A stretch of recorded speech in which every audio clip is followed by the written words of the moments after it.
Welcome to Bruce Bikes America, which shares my 16-week cycling adventure across the United States with this series of 15-minute videos. The indirect route starts in Rehoboth Beach, Delaware, and ends at the Santa Monica Pier. Most of the adventure will be solo, but some friends and family join me along the way. I take time for an occasional beer or two and will introduce you to many of the interesting locals and travelers that I meet. From DC to Pittsburgh, the route ventures off-road on the C&O Canal Towpath and Allegheny Passage. We then make our way across the Midwest with endless fields of crops and beautiful small towns. We'll turn south at Bettendorf, Iowa, where I grew up, to follow the winding path of the mighty Mississippi River. And of course, no cross-country bicycle tour would be complete without a ride on the legendary Route 66. Between historic towns, we pedal across breathtaking landscapes, vast ranch lands, and tribal nations, the Painted and Mojave Deserts, through suburban Los Angeles, and all the way to the Santa Monica Pier. So please join me as we explore the diverse and beautiful landscapes and people of the United States at 10 miles per hour on this epic cross-country bicycle adventure. Please don't forget to like and subscribe to my channel. Now, let's hit the road with this episode.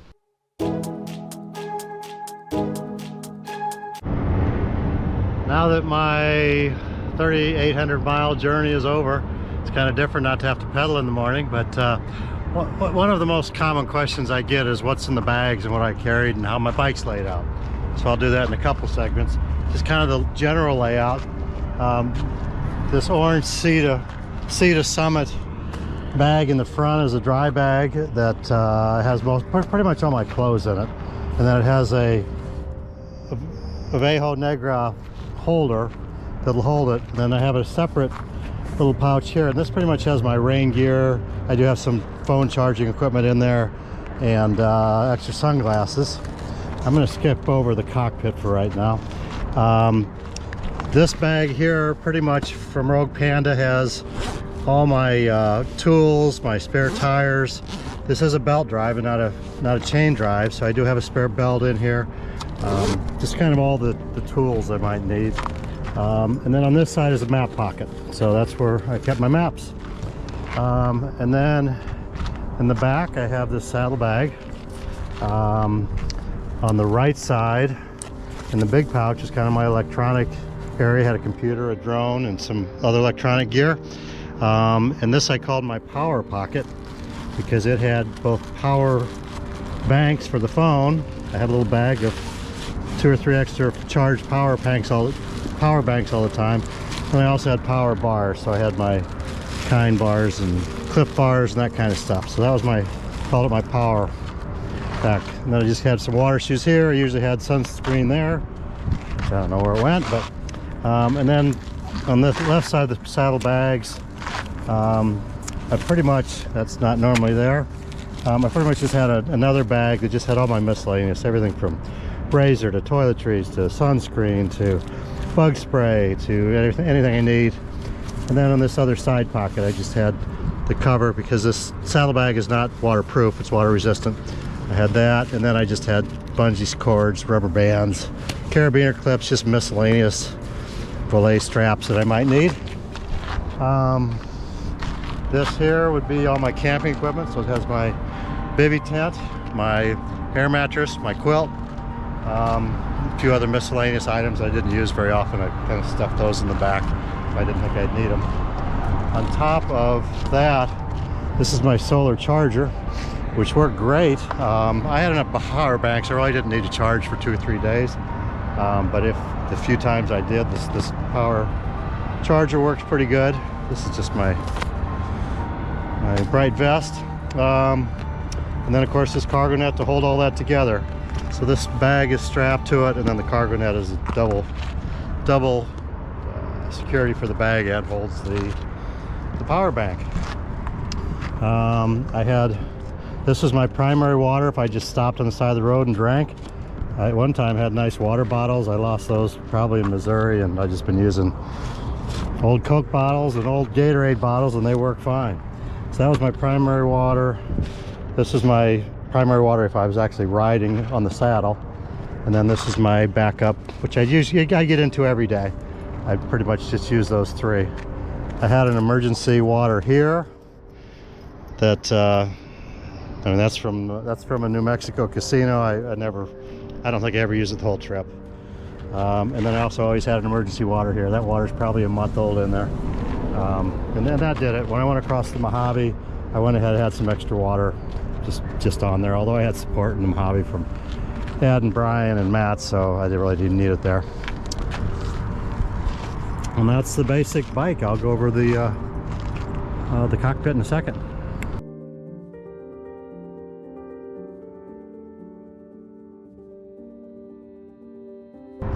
So the most common question I get from long distance cyclists, they want to know how's the cockpit set up.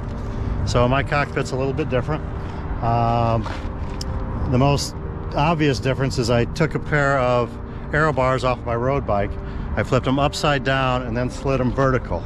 And so that's this right here, which you probably don't see too often. That gave me an extra handhold. I could put both hands on here, but I didn't have much control. So a lot of times I just rode with left hand here, right hand on the handlebar, or vice versa. If there's no traffic, I'd use both if it was calm and smooth. I have these two Restrap feed bags. This one always had my water in it. This one changed. This one really started out with feed bags, bars, and glasses, and just anything extra that you need to stick in the pocket, extra battery bank. Then as I got into, I didn't have any dogs go after me until I was out of the Midwest almost, and then I had a lot of dogs chase me. So I put an air horn in here that I got from Paul, and had that ready to scare the dogs away. And if it really got bad, I did have some bear spray, or a bear came, but I never saw a bear. So I was ready. I never used either one of them, but I wanted to be prepared. Now I put my glasses in here. This is a battery bank with a cord, so I could charge my phone or my GoPro right from here without moving anything. Over here we have a good light. There's 1300 light, which is good.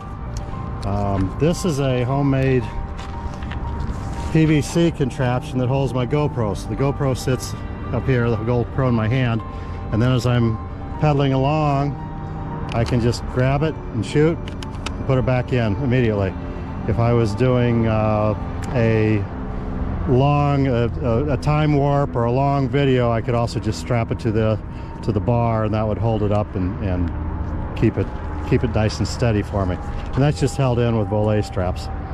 Over here was my Garmin 830 on my navigation, and then I had the out front battery pack that gave me quite a bit more extra time. Phone moved around different times, but it kind of ended up here on this holder, which of course broke. Didn't last very long, but it worked out great before then. And then I have another Rogue Panda bag that just had, you know, sometimes glasses, sometimes phone, sometimes money, sometimes tools, just anything I need. My friendly Kia koozie, and up front, again, I already said was clothes and rain gear. And that is the cockpit.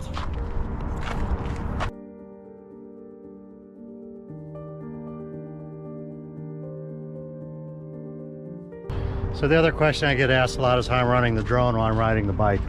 So remember, I took my aero bars, flipped them upside down and put them vertical, which is an extra handhold, but it also provided a great place for the controller for my drone. So I'm running the joysticks. I've got my screen here, which is my phone attached to it. And if you zoom in on most of those drone shots where I'm at, where the drone is actually moving, you'll see me riding the bike and working the joystick. I wasn't too good at the beginning, and I'm not great now, but I'm getting better at it. But that's another big advantage of this aero bar besides the extra handholds. It's kind of an unintended consequence. So after 3,900 miles on a bicycle, here's the electronics I used on the way. First off, the GoPro that I'm using right now. Second, it had 2 batteries. I started out with 3. I lost one along the way, so I had to keep those charged. Next up was obviously my phone. Nobody's going to go without a phone. And of course, the next important thing I had was the Garmin 830, which kept track. It had both mapping and kept track of my mileage and that kind of thing, and altitude. I also have the extra battery pack for the Garmin. I have a 1300 light, which is a very strong light. I have a spare battery bank with a cord on it that I kept up here in my feed bag, and that I would keep my phone and my GoPro charged during the day. Here I always had an extra small battery pack just in case I went into a restaurant. I didn't really use that much. I have a speaker, rechargeable speaker, which I didn't use very much either. I thought I was going to listen to podcasts and music the whole trip. I did not. On the back I have a battery powered tail light, and then I also have the Garmin Varia, which is not only a light but it's also a radar. One of the other episodes I showed how the radar works, shows cars coming up. And of course I have a solar charger so that I can keep this all charged. Most of the time I just use the battery banks because I had enough electricity for the most part. Every once in a while I would need to use the battery, the solar charger, but I didn't. That sounds like a lot. I'm not done. This is my Cena helmet. It has a light in the back, which I didn't use much, but it also has, I can get phone calls on it and Bluetooth, so I can listen to podcasts and music if I wanted to, but I didn't do that much. And of course, the favorite for me, and I think a lot of people, is the drone, which I had to keep plugged in, as well as the controller. I have a triple battery pack. It's a lot of stuff for a bicycle, isn't it? I have a computer that I had to upload every night, and so I can download the computer and then upload to the cloud so that I can get my podcasts out. I have another battery pack, and then a big 30 what are the milliamps, whatever the number is. That was a really strong battery pack. To keep this stuff charged, as Paul called it, was Grand Central. I have a 4 charging charger, high powered, and a 6 one. They have different plugs because half my stuff was C plug and half of it was micro. And then I have an assortment of single, double, and triple chargers. When I was camping, I have my Lucy light. I also had 2, I don't know where those are at. I have 2 small, just small LED flashlights I use most of the time. I have my razor because I started out fat. I had to keep my CPAP plugged in, so I had the plug and a charger for that. So that's it. You can go bicycling with less than 25 pieces of electronic equipment if you really try.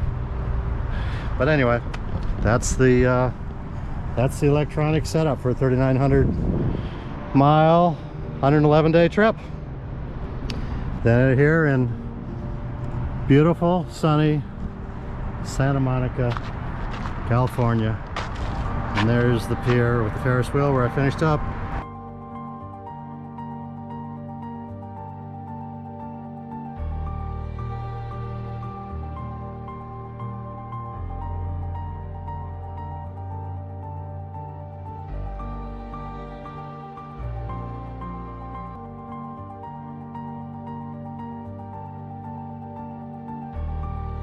So now let's go over the bike. That seems to be another popular question. Right away, the number one question I have from everybody is, how long did the tires last me?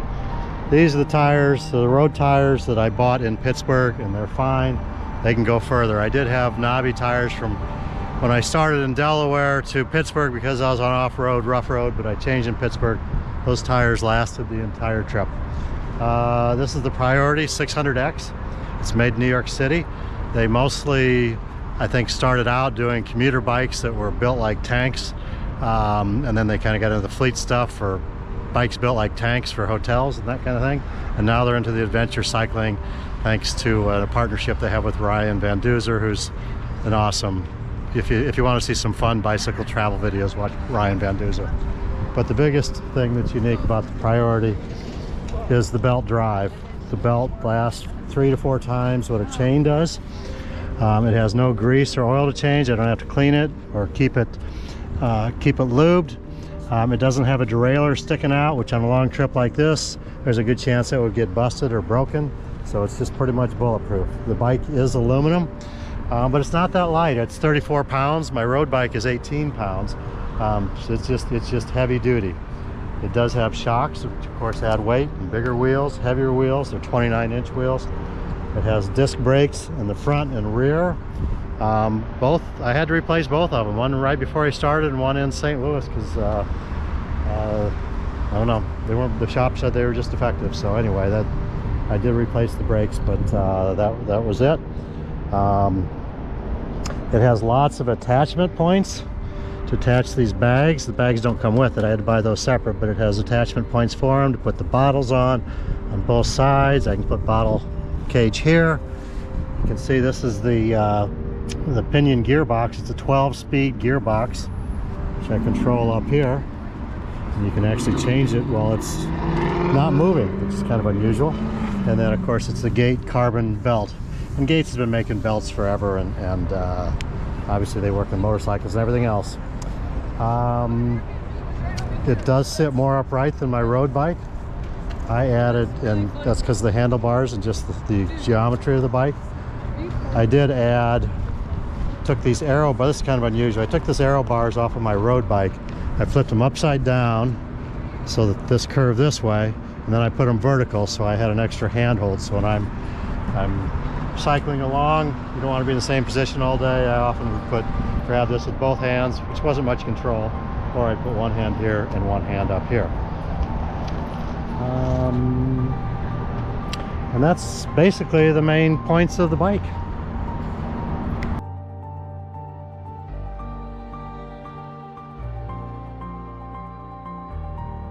When I was showing the bike, I forgot to mention one thing, important thing, and that's that this bike has a kickstand.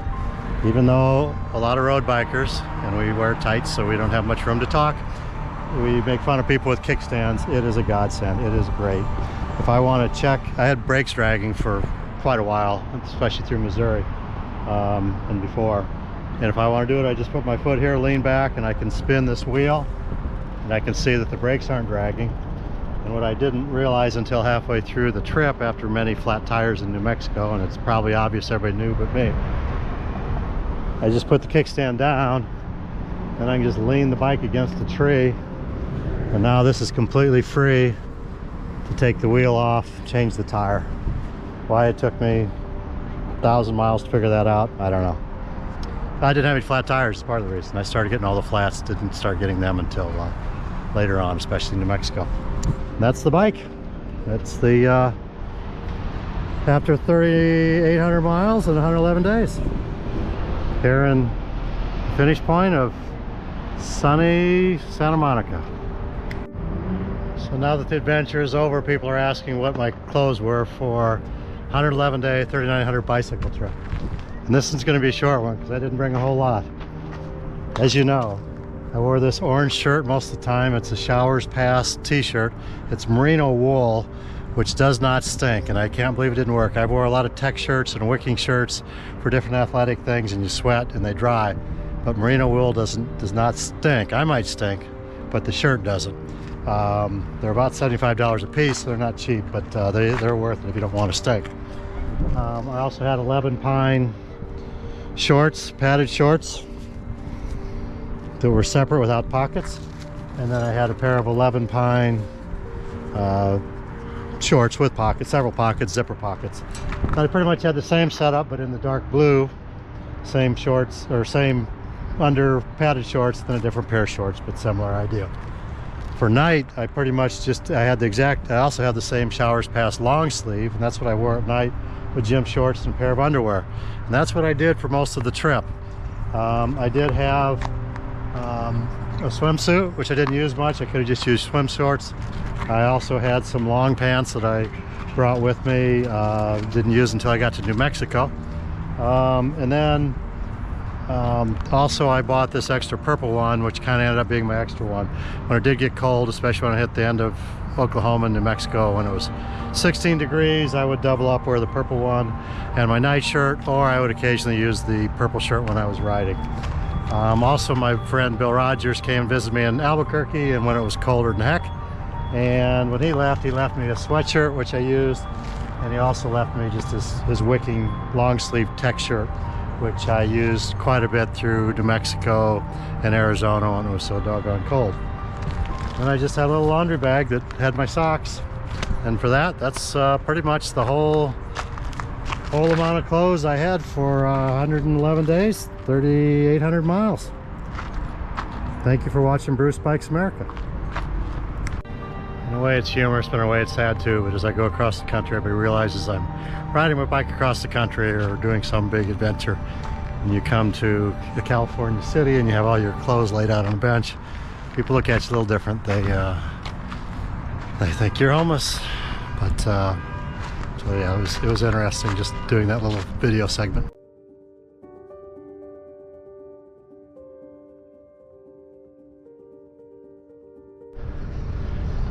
And I'm back in beautiful Newport Richey, Florida.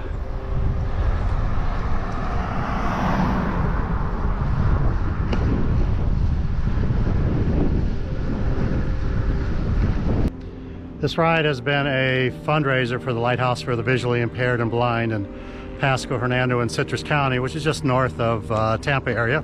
And tonight they're going to have a welcome home celebration barbecue, and we're going to have a little bit of fun, I think. But here it is at Tall Pines Community Clubhouse, and we're getting ready to start in about a half hour. And we have Steph from the Lighthouse and Miss Abby, who does everything in town, and they are checking in. From your Rotary Club? From my Rotary Club, from the Rotary Club of Newport Richey. The stuff's fallen, the corn is fallen, shit's fallen. We got Billy bartending, who you met in Albuquerque on the earlier video, and his son Willie, who does all the work for his company. Jay David, who takes all the pictures. And, and Arlene, who's helping run everything, putting this all together.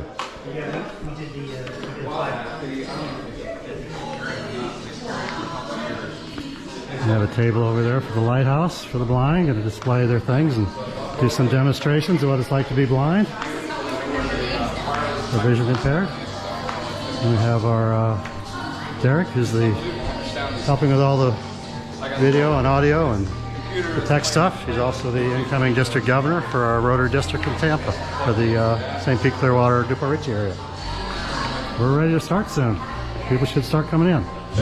And here comes my mother. That's you.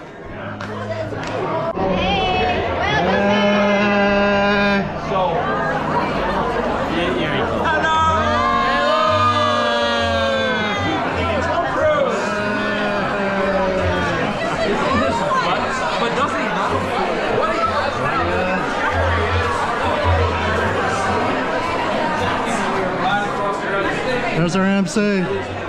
There's Paul, famous from episodes 2 through 5. I'm ready to go again. We're ready. We got all. Hey, my ass still hurts too. My ass still hurts. We have Queen Chasco. Welcome home, Bruce.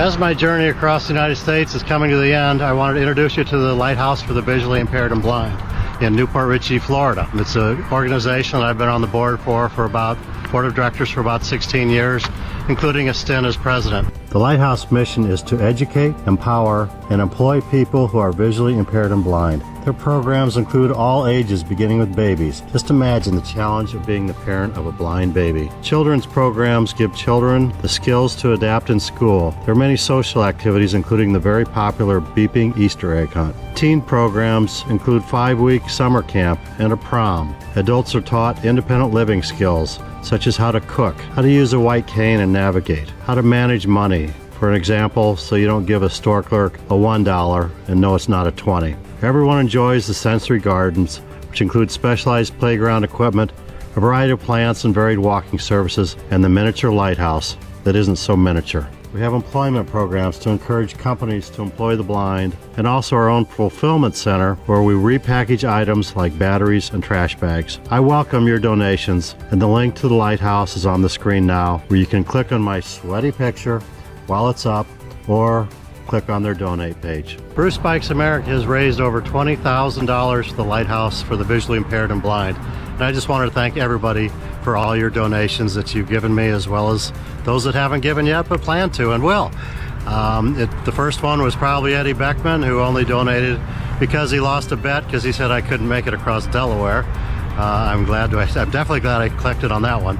And I'm not very good at asking for money, so I didn't ask much. The first one that actually gave me out on the road, somebody I didn't know until the ride, was Cramp in Grand Rapids, Ohio. He kind of started it, so thank you, Cramp. But also I especially want to thank my major donors, or the bigger donors, Sarah and Jerry Dow in St. Louis, who you met on my videos, as well as Scott and Michelle Peck, who you met in Burlington, Iowa on my videos. He was the expert farmer. Also the Rotary Club of Newport Richey was a big help, as well as individuals, Bill Woodard, Walt Casson, and also just dozens and dozens of other people that have helped support a wonderful charity. For all of you, I'd like to thank you from the bottom of my heart. Thank you very much.